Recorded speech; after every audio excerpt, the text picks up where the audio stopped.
पुण्यामध्ये वाहनांच्या तोडफोडीचं सत्र सुरूच आहे। सलग दुसऱ्या दिवशी पुण्यामध्ये वाहनांची तोडफोड झालेली आहे। पुण्यातील पर्वती भागात अज्ञातांनी 7 ते 8 गाड्यांची तोडफोड केली आहे। यामध्ये 4 चाकी वाहनं, रिक्षा, मोटरसायकल यांचा समावेश आहे। कालही पुण्यामध्ये अज्ञातांनी 40 गाड्यांची तोडफोड केलेली होती आणि आज पुन्हा एकदा तसाच प्रकार घडलेला आहे आणि त्यामुळे पुणेकरांमध्ये सध्या भीती पसरली आहे। इथला आढावा घेतलाय आमचे प्रतिनिधी निलेश खरमरे यांनी। पाहू।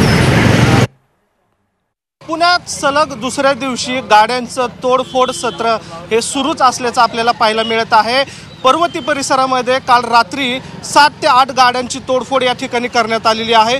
तर परवा दिवशी रात्री या परिसरामध्ये जवळपास 40 गाड्यांचं जे आहे ते तोडफोड करण्यात आल्याचं आपल्याला या ठिकाणी माहिती मिळत आहे। खरं तर या ठिकाणी दहशत माजवण्याच्या प्रयत्नातून या ठिकाणी गाड्यांची तोडफोड आहे ती मोठ्या प्रमाणात झालेली आपल्याला पाहायला मिळत आहे। पर्वती परिसरातली ही जनता वसाहत हा एरिया आहे आणि या ठिकाणी तुम्ही पाहताय की चांगल्या ज्या गाड्या आहेत त्यांच्या या अशा काचा आहेत त्या तोडण्यात आलेल्या आहेत आणि महत्त्वाचं म्हणजे हे ज्या गाड्यांची तोडफोड जी करण्यात आलेली आहे ती कोयता किंवा धारदार शस्त्रांनी या ठिकाणी तोडल्याचं स्थानिक नागरिकांचं म्हणणं आहे। तुमच्या भागात किती गाड्या फोडल्यात आता काल काहीतरी 40 गाड्या फोडल्यात, पुढं आज इथं 10-15 गाड्या फोडल्यात।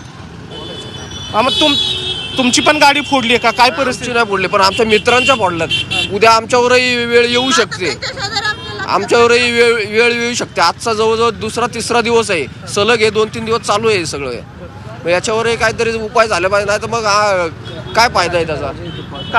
काय झालं? वरती घरांचे दरवाजावर दगडी मारणे, दरवाजे तोडले 10-12। व्हिडिओ जर्नलिस्ट विकी कांबळेसह निलेश खरमरे, झी मीडिया, पुणे।